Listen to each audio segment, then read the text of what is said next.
이 시간 우리 교실은 하나님의 말씀은 누가복음 5장 1절에서 11절까지의 말씀입니다.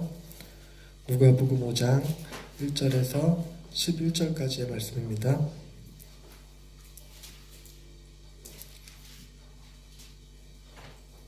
누가복음 5장 1절에서 11절까지의 말씀 한 절씩 교독하십시다.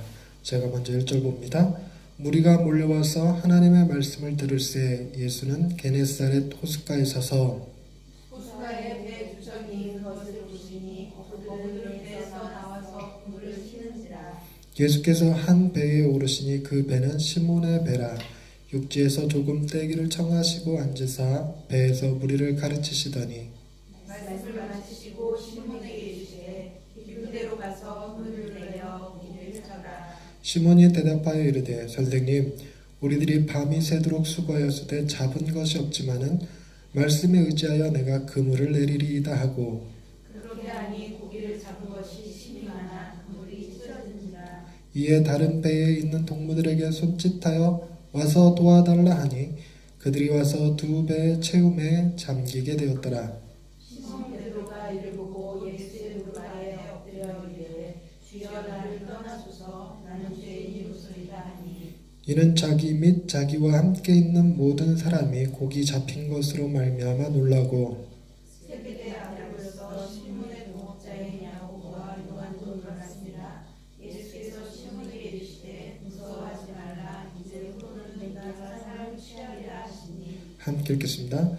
그들이 배들을 육지에 대고 모든 것을 버려두고 예수를 따르니라. 아멘. 이 말씀 통하여 우리에게 은혜 뵙시기 원합니다. 아멘. 오늘 읽은 본문 말씀은 우리에게 굉장히 친숙한 본문이죠. 복음서에 두 번 등장하는 어획 기적, 물고기를 많이 잡은 기적이 두 번 나오는데 한 번이 본문에 나오는 말씀이고 또 한 번이 요한복음에 등장하는 부활하신 예수님을 만났을 때 153마리의 물고기를 잡았다고 하는 그 어획 기적. 그래서 어획 기적이 두 번이 등장을 합니다. 그런데 오늘 본문 말씀만 딱 놓고 보면 몇 가지 사람들이 오해하는 것들이 있는데 지금 예수님께서 베드로를 처음 만났다라고 생각하시는 분들이 많아요. 그런데 우리가 4장 38절 말씀을 보실게요. 4장 38절 예수께서 일어나 회당에서 나가사 시몬의 집에 들어가시니 시몬의 장모가 중한 열병을 앓고 있는지라. 여기서 시몬이 누구냐면 이 시몬이 바로 베드로입니다. 그런데 누가복음의 기록만 쭉 따라가면 지금 예수님께서 시몬을 만나고 그의 장모님의 병을 고쳐줬다라는 것을 알 수가 있죠. 이것 때문에 시몬이 결혼했다라고 얘기를 해요. 그리고 시몬을 다시 제자로 부르실 때는 바닷가에 서서 이제 그 베드로에게 고기 잡는 어획 기적을 통해서 부르셨다라고 이해를 하는데 학자들에 의하면 누가복음은 이 사건이 지금 앞뒤가 순서가 바뀌어 있다라고 얘기를 합니다.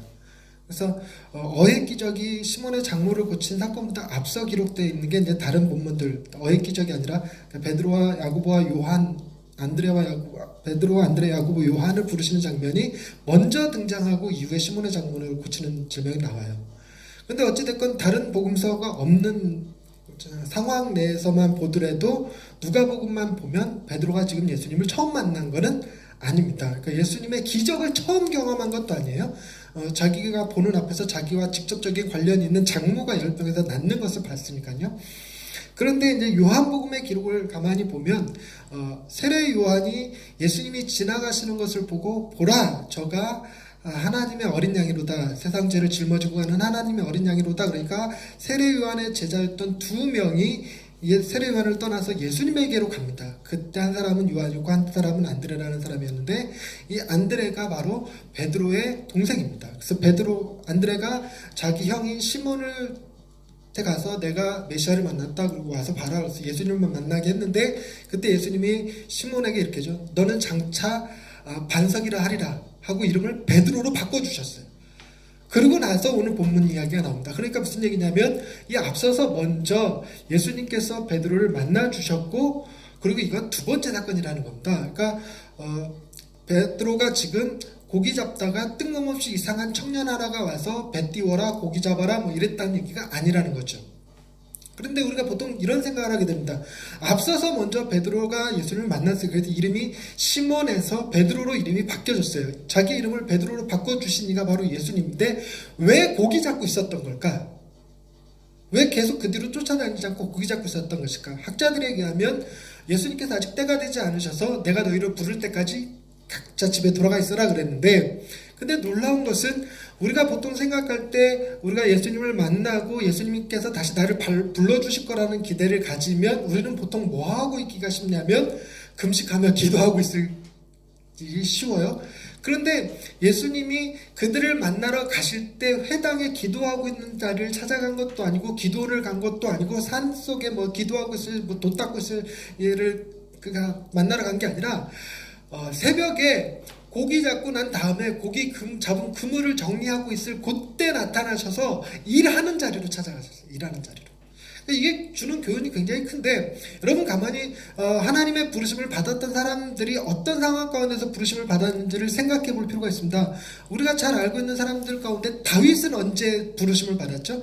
다윗, 당시에 선지자였던 사무엘 선지자가 다윗을 찾으러 왔어요. 그에게 기름 부어서 왕으로 세우기 위해서 찾으러 왔는데 그 형제들은 다 집에서 기다리고 있었으나 다윗만 뭐하고 있었냐면 양을 치고 있었어요. 양을 치고 있었어요. 일하고 있었다는 얘기죠. 그리고 여러분 기드온이라는 사람도 아실 거예요. 기드온의 300용사 그래갖고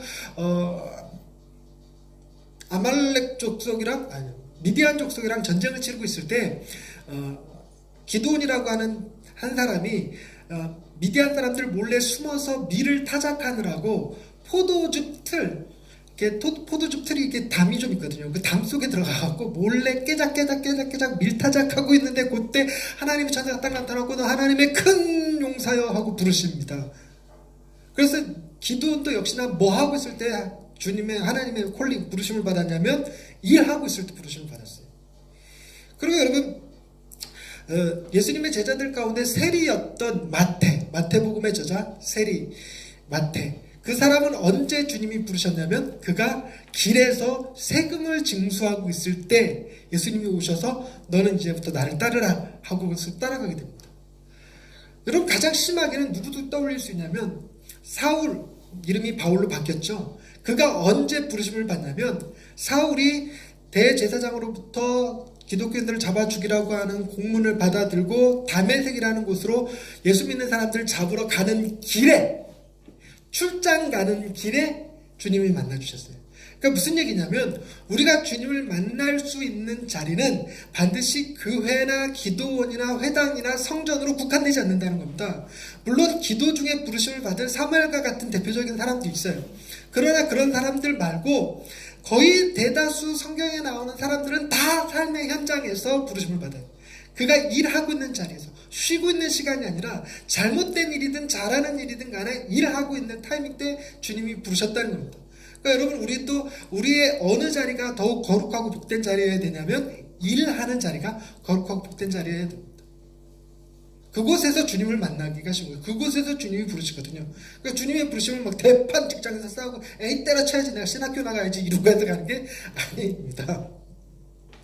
그런데 어찌됐건 예수님께서 그런 베드로도 역시나 일하고 있을 때 와서 그의 동생 안드레도 마찬가지고 이와 함께 있던 요한도 마찬가지고 이미 앞서서 만난 사람들이에요. 앞서서 만난 사람들을 다시 만나러 옵니다. 다시 만나러 오시는데 오늘 본문은 다른 복음서와 달리 좀 특징적인 게 뭐가 있냐면 단순히 지금 베드로, 안드레, 야고보, 요한을 부르러 가시는, 그래서 콜링하는 장면으로서 누가복음이 이 사건을 묘사하고 있는 게 아니라는 것입니다.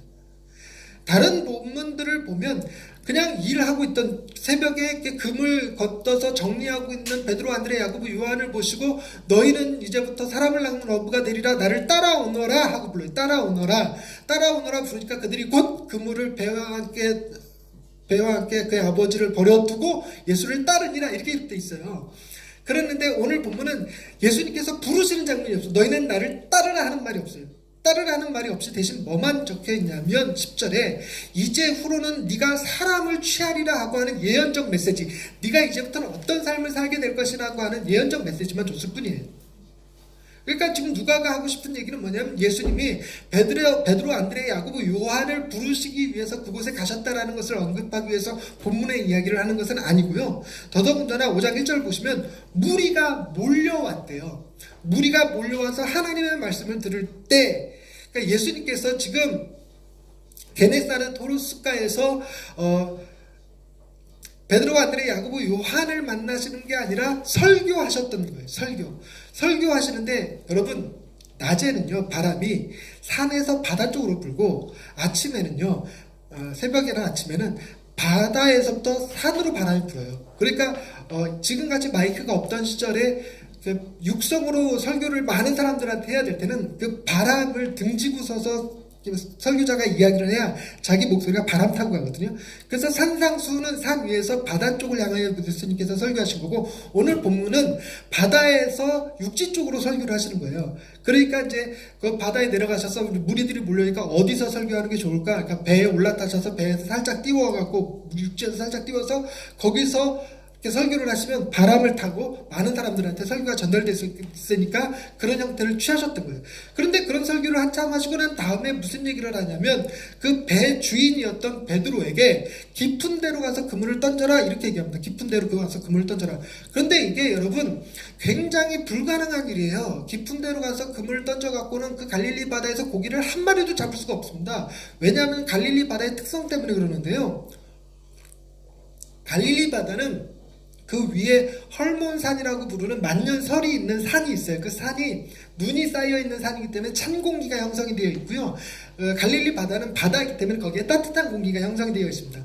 근데 찬 공기가 일정 밀도를 차게 되면 밑으로 쏟아져 내려오는데, 그 찬 공기가 쏟아져 내려와서 밑에 있는 뜨거운 공기랑 한바탕 싸움을 벌이면 그게 뭐가 되냐면 갈릴리 바다의 태풍이 되는 겁니다. 태풍이 그래서 순식간에 갈릴리 바다에는 수시로 태풍이 불었어요. 그러니까 예측 불가능한 태풍들이 불었습니다. 그러다 보니까 무슨 일이 벌어졌냐면, 이 갈릴리 바다는 10개 도시를 연결하는 교통로였거든요. 10개 도시를 연결하는 교통로다 보니까 이 곡물 실은 배들이 왔다 갔다 했단 말이에요. 그 배들이 왔다 갔다 하다가 가끔 돌풍이 확 불면 뒤집어져 버려요. 뒤집어지면 그 배 안에 있던 곡식들이 바닥에 가라앉는다고요.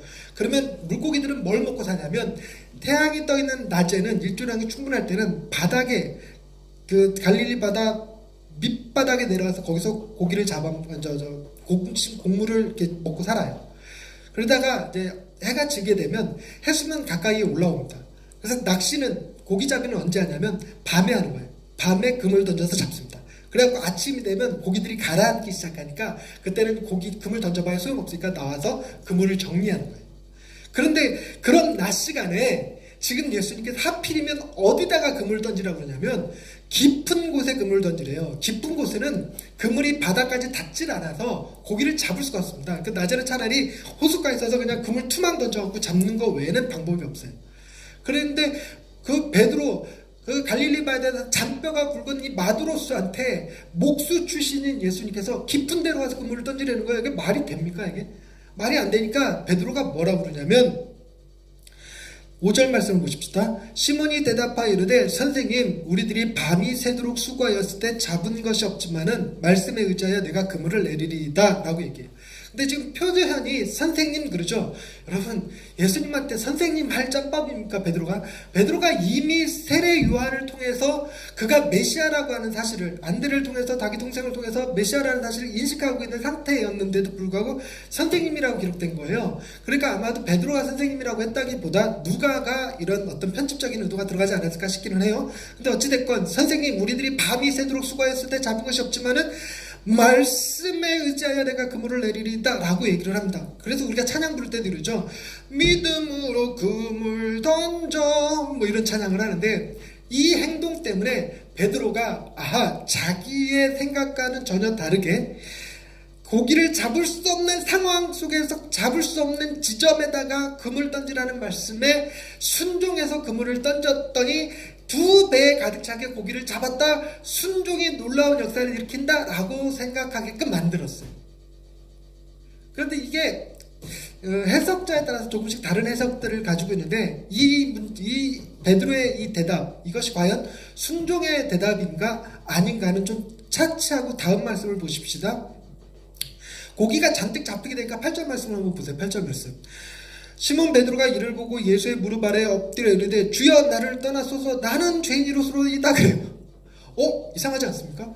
고기를 자기가 밤이 새도록 고기질을 했는데도 고기를 한 마리도 잡지 못했지만 내가 주님께서 말씀하시니 선생님 말씀하시니 그 말씀 의지하여 그물을 던지겠습니다 라고 말했잖아요. 그래서 고기가 잡혔으면 당연히 기뻐해야 되고 당연히 좋아해야 되는데 뜬금없이 지금 예수님 무릎 앞에 엎드려갖고 나는 죄인입니다 나를 떠나소서라고 한다는 거예요. 뭔가 말이 안 맞잖아요. 이게 뭔가 말이 안 맞아요. 왜 이런 말을 했을까? 이런 말을 한 이유에 대해서 9절 10절에서 이렇게 얘기합니다.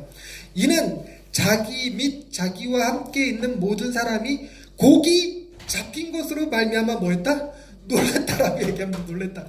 그런데 여러분 놀랬다라는 말의 의미도 여러분 가만히 생각해 보세요. 놀라는 것도 여러 종류의 놀람이 있거든요. 단순히 길 모퉁이에 숨어있다가 하고 놀래게 하고 놀라는 것도 놀라는 거지만 너무 신나도 기뻐서 놀라는 것이 있죠. 너무 큰일을 당해서 슬퍼서 놀라는 것도 있습니다.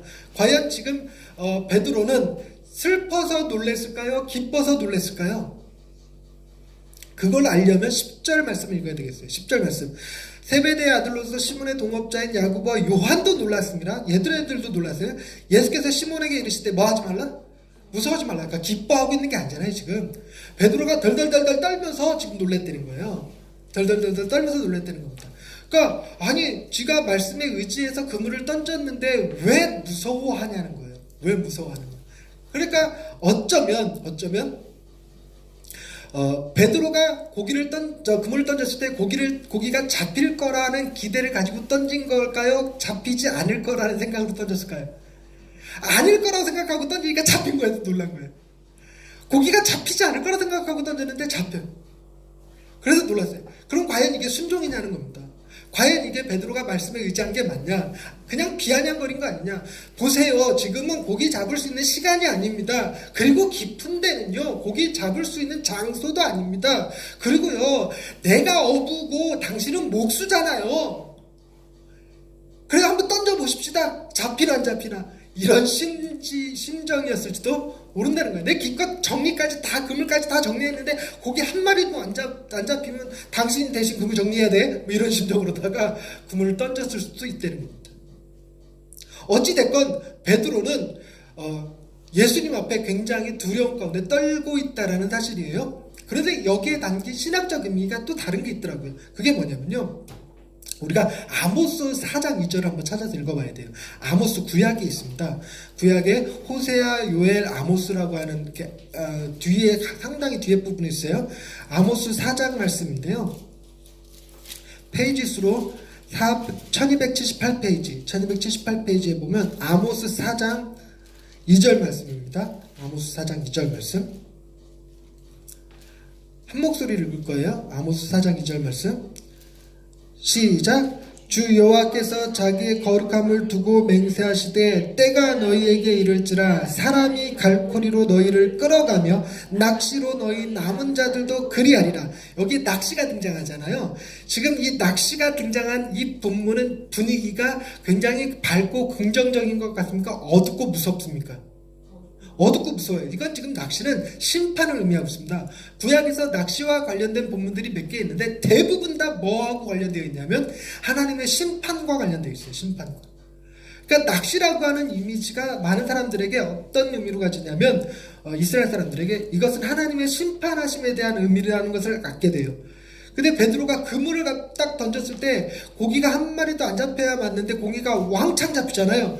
그때 아마 베드로가 떠올린 말씀이 이거다니까 라는 생각도 든다는 겁니다. 고기가 확 잡혔어? 그럼 이분은 누구신데? 이분은 곧 하나님이신데 그럼 이분이 지금 뭐하고 계시는 거야? 심판하고 계시는 거야 라고 생각하기가 쉽다는 거예요. 그래서 두려운 거예요. 두려운 거. 갑자기 두려움이 확 엄습해갖고 그 주님 앞에 뭐라고 그러냐면 바짝 엎드려갖고 나는 죄인입니다. 나는 죄인입니다. 나를 떠나서라고 했다는 것입니다. 그런데 오늘 본문 말씀에 베드로가 나는 죄인입니다라고 하는데 놀라운 건 예수님의 표현이 어떻게 바뀌냐면 이제후로는 10절에 이제후로는 네가 사람을 취하리라. 다른 본문에 하면 이제 네가 사람을 낚는 어부가 되리라. 이 낚시라고 하는 것이 심판을 의미하는 거였는데 이게 예수님의 때에 와서 그 심판이라는 이미지에서 뭘로 바뀌었어요? 이게 구원이라고 하는 이미지로 바뀌었다는 겁니다. 그래서 우리도 찬양 가운데 저 바다에서 빠져 죽어가는 자 건져내어 살리자라는 표현의 가사들을 쓰는 거예요. 그래서 우리가 건져낸다, 낚시한다라고 하는 의미는 그것이 곧 심판이 아니라 구원을 의미한다는 겁니다. 보세요. 구원과 심판은 동전의 앞뒷면과 같이 딱 붙어 있어요. 무슨 얘기냐면 언제 구원이 이루어질까요? 완벽하게 구원이 언제 이루어질까요? 하나님 심판하실 때. 언제 하나님이 심판할까요? 우리를 완벽하게 구원하시는 그때 믿지 않는 자들을 심판하신다는 거예요. 그래서 예수님께서 이런 비유를 쓰셨어요. 천국은 마치 고기를 잡는 그물과 같아서 그물로 고기들을 잡은 다음에 바깥에 나와서 좋은 고기, 나쁜 고기를 이렇게 분류한다고 그래요. 그러니까 좋은 고기라 하면 그 좋은 고기는 뭐 하는 거고? 구원에 임한 거고. 나쁜 고기라 하면 심판을 받는 거고. 그래서 구원과 심판은 이렇게 딱 붙어 있는데 하나님은 그 이미지상 낚시가 심판을 의미하는 거였다면 예수 그리스도에 와서는 이미지가 완전히 딱 바뀌어버렸어요. 그것이 곧 구원을 의미하는 걸로 바뀌어버렸다는 것입니다. 우리의 인생이 놀랍게 그렇게 바뀌어요. 우리의 인생이 예수님을 알기 전에는 하나님 앞에 늘 언제나 두려운 존재였지만 예수님을 만나고 난 다음에는 똑같은 하나님인데 예수님 덕분에 인생이 확 뒤집어졌고 하나님 앞에 담대한 자가 되거든요. 그래서 하나님 앞에 예배하러 나올 때 두렵고 떨림이 아니라 기쁘고 신나는 마음으로 즐거운 마음으로 기대하는 마음으로 나올 수 있게 된 게 바로 예수 그리스도예요. 예수 그리스도. 그러니까 이 놀라운 변화를 일으켰는데 여러분 이 말씀 속에 담긴 또 다른 측면을 한번 살펴보자면 여러분 베드로가 그물을 던지는 이 행위 자체는 어찌 되었건 순종이에요. 그것이 비아냥거리는 거든 의심하는 거든 어찌 됐건 순종이에요. 어찌 됐건 순종. 그렇다 보니까 사람들이 무슨 생각을 하게 되냐면 이 순종이 바로 고기를 잡는 기적으로 연결되었다라고 얘기를 합니다. 과연 그러한가를 생각해 볼 필요가 있어요. 모세가 나일 강물을 피로 변화시킵니다. 그렇게 피로 변화시키기 위해서 나일강에 가서 막대기로 나일강 물을 탁 친다고 가정해 보십시오. 원래는 이렇게 물을 떠서 이렇게 바가지로 떠서 이렇게 흘려요. 그런데 막대기로 탁 치는데 그렇게 하게 되면 나일강이 피로 변한다는 하나님의 말씀이 있었어요. 그때 칠 때 에이 내가 친다고 이게 변하기나 하겠어? 이런 마음으로 치면 변할까요? 안 변할까요?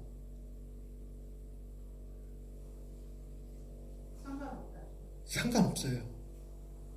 그럼 반대로 내가 치면 하나님이 말씀하신 거기 때문에 분명히 내가 치면 나일강 물이 피로 바뀌어 하고 100% 확신한다고 하면 나일강 물이 피로 변할까요? 그것도 상관없어요. 나일강 물이 피로 바뀐 거는 모세가 쳤기 때문이 아니라 하나님이 역사하셨기 때문에 그래요. 하나님이 역사하셨기 때문에.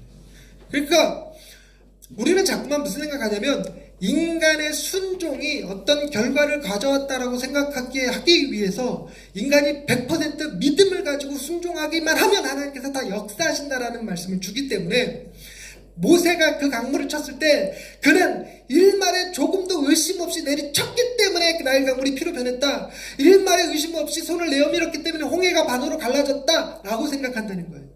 그러니 우리도 역시 믿음을 가지고 순종하면 하나님의 놀라운 역사를 경험하게 될 줄 믿습니다. 할렐루야 아멘 막 그렇게 한다는 거죠.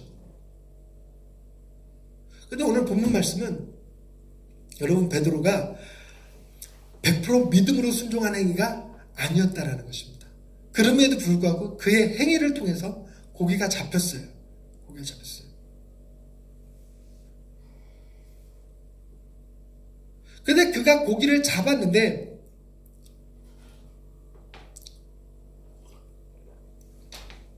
중요한 얘기인데 이해가 되셨으면 좋겠어요.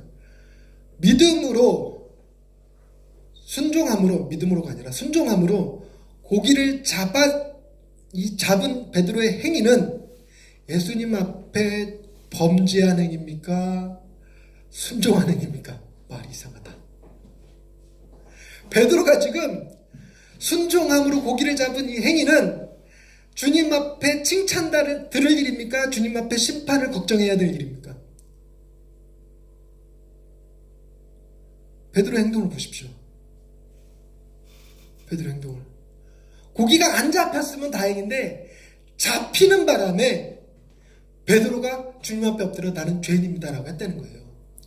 이게 뭘 의미하냐면 우리 역시 하나님 앞에 행하는 많은 순종이라고 하는 것들이 하나님 앞에 칭찬 들을 만한 행위가 거의 없다는 거예요. 정말로 하나님 앞에 딱 서는 순간 내가 행했던 하나님 앞에 행했던 순종이라는 것이 곧 부끄러운 행위고 그게 용서를 구해야 되는 내가 죄인임을 오히려 증명하는 행위에 불과할 수가 있다는 겁니다. 왜냐하면 실제로 잡힐 거라고 기대하지 못한 채 잡았다고 하는 것도 문제가 되지만 반대로 내가 던지기만 하면 믿음으로 순종하기만 하면 고기가 분명히 잡힐 거야 라고 한다면 그 역시 뭐가 고기를 잡았다고 생각을 해요? 내 믿음이 고기를 잡았다고 생각해요. 하나님께 돌려줘야 될 영광이 나에게로 오죠. 그렇기 때문에 내가 순종을 행하여 이루어진 모든 것들이 다 사실은 하나님 앞에 내가 죄인임을 드러내는 수단에 불과하다는 것입니다. 그래서 죄란 뭐다? 죄란 뭐다? 인간이 하는 모든 거예요. 순종 안 하는 건 죄입니까? 아닙니까? 죄예요. 순종하는 건 죄입니까? 아닙니까? 죄라는 거예요. 우리의 마음 심리가 그것이 진짜로 이루어지든 이루어지지 않든 이루어져도 죄, 이루어지지 않아도 죄. 여러분 우리가 기도해서 하나님 앞에 응답받아오고 병 나섰다. 그게 죄라는 거예요. 하나님이 고쳐주셨다가 아니라 내가 기도했으니까 나았다 이런단 말이에요. 하나님 앞에 이게 다 죄에 해당합니다. 그래서 우리는 정말 거룩하신 주님을 만나기만 하면 내가 행했던 그 어떤 것도 자랑 삼아 내어놓을 게 아무것도 없어요. 내가 이거 잘했다고 생각해서 내어놓으려고 그러니까 이게 또 들어온 거, 저것도 꺼내놓으니까 이것도 결국은 들어온 거, 결국 내게서 나오는 것은 모두 다 죄뿐이에요. 내가 선하지가 않은데 선하지 않은 것에서 무슨 선한 게 나올 수 있겠습니까? 내가 심은 게 전부 다 죄뿐인데 죄 가운데서 뭐가 나올 수 있겠습니까? 다 그 열매가 악한 것일 뿐이죠. 그런데요, 예수님이 하시는 말씀 보십시다. 10절 말씀에 예수께서 시몬에게 이르시되 뭐 하지 말라? 무서워하지 말라. 무서워하지 말라. 나는 비록 하나님이고 네가 바로 내 앞에서 죄인이라고 하지만 나는 지금 너의 죄됨을 심판하러 온 것이 아니다. 우리 주님 앞에 우리가 담대히 나아갈 수 있는 것은 주님이 우리 앞에 서실 때 우리를 심판하시기 위하여 우리를 부르신 것도 아니고 우리를 만나주신 것도 아니고 우리가 죄인이라는 걸 모르고 만나시는 것 또한 아닙니다. 그럼에도 불구하고 우리가 주님을 만날 수 있는 이유는 뭐냐면 주님은 나의 연약함을 뭐라고 책망하시는 분이 아니라 그 나의 연약함을 대신 감당해 주실 분이기 때문에 그래요. 그래서 주님은 내가 너의 모든 죄를 감당해 줄 터이니 두려워하지 말라라고 말하실 수 있는 이 세상 유일하신 분이에요. 이 세상 유일하신 분. 근데 여러분 놀라운 것은 예수님은 하나님 앞에 순종하신 분입니까? 아닙니까? 예수님은 순종하셨죠. 우리 빌립보서 2장으로 넘어가 보십시다. 빌립보서 2장 5절부터 읽겠습니다. 굉장히 유명한 말씀이고 여러분들 여러 번 읽으셨던 말씀이세요. 빌립보서 2장 5절부터 너희 안에 이 마음을 품으라 곧 그리스도 예수의 마음이니 그는 근본 하나님의 본체신 하나님과 동등됨을 취할 것으로 여기지 아니하시고 7절 오히려 자기를 비워 종의 형체를 가지사 사람들과 같이 되셨고 핵심 구절 8절 사람의 모양으로 나타나다 자기를 낮추시고 죽기까지 복종하셨으니 곧 십자가에 죽으심이라. 예수님은요 죽기까지 복종하셨어요. 그런데 가만 생각해봅시다. 베드로의 순종과 예수님의 복종 사이에 질적인 차이가 존재합니까? 안 합니까? 질적인 차이 존재하죠. 베드로는 의심을 했거나 자기 영광을 추구했거나, 하지만 예수님은 온전히 믿으셨고 의심하지 않으셨고 오로지 누구의 영광을 위해서 죽기까지 복종해요? 하나님의 영광을 위해서. 우리는 예수님과 비교했을 때 예수님보다 월등히 못한 피조물에 불과하지만 예수님은 하나님과 동등된 신분이에요. 동일하신 분이라면 그 동일하신 분도 자기의 영광이 아니라 하나님의 영광을 위하여 어디 수준까지 복종하냐면 죽기까지 복종해요. 여러분 죽기까지 복종한다는 게 얼마나 어려운데 베드로요 예수님을 만나고 놀랍도록 다양한 경험들을 하고 예수님으로부터 수제자라는 평을 들었고 친학자들로부터 예수님의 수제자가 베드로라는 평을 받았고 변화산에서 예수님이 변화되어지시는 놀라운 모습을 보았음에도 불구하고 예수님 십자가 달려 돌아오실 때 부인하고 도망간 친구예요. 이게 죽음의 순간 앞에서까지 완전히 주님 앞에 복종한다는 거 쉬운 일이 아니에요. 근데 예수님은 그 일을 행하셨어요. 그 일을 행하시고 나서 그 일에 행한 결과를 누구한테 줬냐? 그걸 베드로가 받았다는 겁니다. 그걸 저와 여러분이 받았다는 거예요. 결국은 무슨 말이냐면 우리가 하나님 앞에 담대할 수 있는 것은 내가 행한 순종이 아니라 주님이 주일 지키라고 그래서 주일날 나와서 예배하고 있고, 주님이 헌금하라서 헌금하고, 뭐 주님이 일주일 내내 성경 말씀 보라서 성경 말씀 보고, 일주일 내내 거짓말 한 번 안 하고 나쁜 짓 한 번 안 하고 가난한 자 돌보고 어려운 자 돌아보고 전도 열심히 하고, 그랬다고 해서 주일날 내가 여기 와 앉아있을 자격을 얻는 게 결코 아니라는 겁니다. 아니라는 거예요. 근데 놀랍게도 우리는 어떤 생각을 갖게 되냐면, 여러분 주중에 한번 해보세요. 주중에 매일 큐티 하시고 성경을 하루에 7장씩 읽으시고, 라디오도 항상 기독교 방송 틀어놓으시고, 찬송가 부르시고, 전도 하루에 10명씩 하시고, 열매는 맺든 안 맺든 전하는 것을 10명씩 하고, 그러고 나서 한 17명 주일날 전도해갖고 데리고 와서 딱 앉아있으면 자연스럽게 마음속에 나는 오늘 하나님의 은혜를 받기 충분한 자야라는 생각이 바로 들어가요. 아무리 우리가 죄인이고 예수 그리스도로 말미암아 하나님 앞에 서는 자라고 얘기를 해줘도 우리의 생각은 끊임없이 리셋, 재조정돼서 언제나 내 행한 행위에 포커스가 딱 맞춰져 있어요. 여러분, 우리는 순종하는 그것조차도 죄이기 때문에 하나님 앞에 설 자격이 아무것도 없어요. 오직 예수님이 하나님 앞에 온전하게 순종하시고 그 순종의 결과를 우리에게 주심으로 우리에게 어떤 일들이 벌어졌냐면, 히브리서로 넘어가 봅시다. 히브리서 4장 15절 16절 한 목소리 읽어야 돼요. 한 목소리 읽을 거예요. 히브리서 4장 15절 16절 시작. 우리에게 있는 대제사장은 우리의 연약함을 동정하지 못하실 이가 아니요 모든 일에 우리와 똑같이 시험을 받으신 이로되 죄는 없으시니라. 그러므로 우리는 긍휼하심을 받고 때를 따라 돕는 은혜를 얻기 위하여 은혜의 보좌 앞에 담대히 나아갈 것이니라. 여러분, 이 말의 의미를 아시겠죠? 우리가 잘나서 하나님의 은혜를 구할 수 있는 게 아니라는 거예요. 누구 때문에? 예수님 때문에. 예수님 때문에 우리가 죄인이지만 하나님 앞에 담대히 나아가서 은혜를 구할 수가 있게 되었다는 겁니다. 10장으로 넘어오십시다. 10장.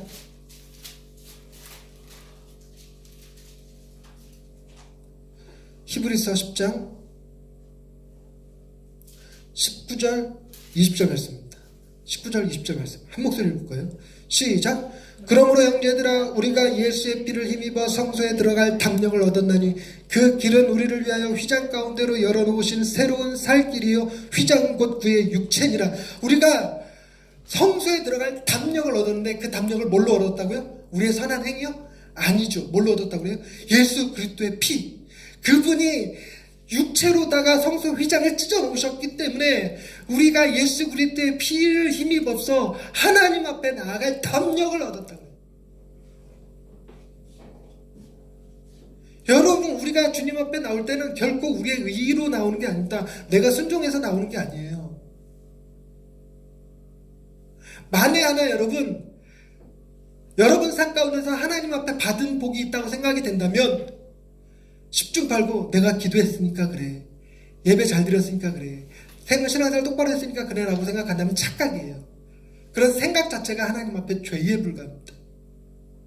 우리는 예수 그리스도 그분 때문에 하나님의 앞에 나아가 은혜를 구할 수 있는 자 되었고, 예수 그리스도로 말미암아 성소에 들어갈 담력을 얻은 자일 뿐이지 우리의 행위로는 아무것도 행할 수가 없어요.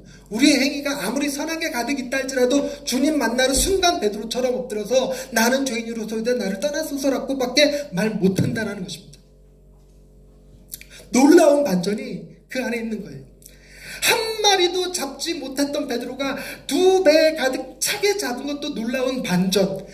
2배 가득 차게 잡았는데 한 마리도 먹지 못하고 주님의 제자가 되어 따라 나섰다고 하는 것도 반전. 낚시라고 하는 심판의 이미지가 예수님 앞에서 뜬금없이 구원의 이미지로 확 사람을 낚는 어부가 되게 아니라 구원의 의미로 싹 바뀌어버리는 놀라운 반전. 이게 예수 그리스도 안에 있는 반전이에요. 우리의 순종이 죄가 되고 주님의 순종이 나의 의가 되는 놀라운 반전. 예수님께서 놀랍도록 하나님 앞에 그 마음을 다하여 생각을 다하여 뜻을 다하여 목숨을 다하여 하나님을 사랑하고 그 하나님의 뜻을 이루기 위하여 십자가에 죽기까지 복종하신 그것이 결국 우리에게 복이 되었다라는 사실입니다. 여러분 그 주님을 간절히 붙잡으실 수 있는 사람들 되시기 바랍니다. 그 주님 때문에 우리가 살아가는 거고 그 주님 때문에 행복한 거고 그 주님 때문에 오늘도 주님 앞에 엎드려 예배할 수 있음을 믿으시기를 주님의 이름으로 축원드립니다. 기도하십시다. 하나님, 우리가 비록 그물을 던졌다 할지라도 우리의 행위 그 자체로 죄임을 고백합니다. 내가 행한 그 일로 말미암아 이 땅에 어마어마한 부흥이 일어난다 할지라도 내가 행한 그 일로 말미암아 우리 가족들이 엄청난 복을 받는다 할지라도 내 행위는 한낱 죄에 불과하다라는 겸손함을 우리가 늘 잊지 않게 하옵소서. 우리가 자랑할 것은 내가 행한 행위가 아니라 나를 위하여 행하신 주님의 놀라우신 삶이었음을 기억하게 하옵소서. 우리가 자랑할 것이 있다면 예수 그리스도 한 분뿐이게 하옵소서. 그 주님 붙들고 은혜의 보좌 앞에 날마다 나아갈 수 있는 성도가 되게 하옵시고 그 주님 붙들고 성소에 들어갈 담력을 얻은 예양의 식구들 다 되게 하여 주옵소서. 그래 주님과 함께함이 우리 인생의 가장 큰 복임을 깨달아 주님과 날마다 동행하는 기쁨을 누리게 하여 주옵소서. 예수님의 이름으로 기도드립니다. 아멘.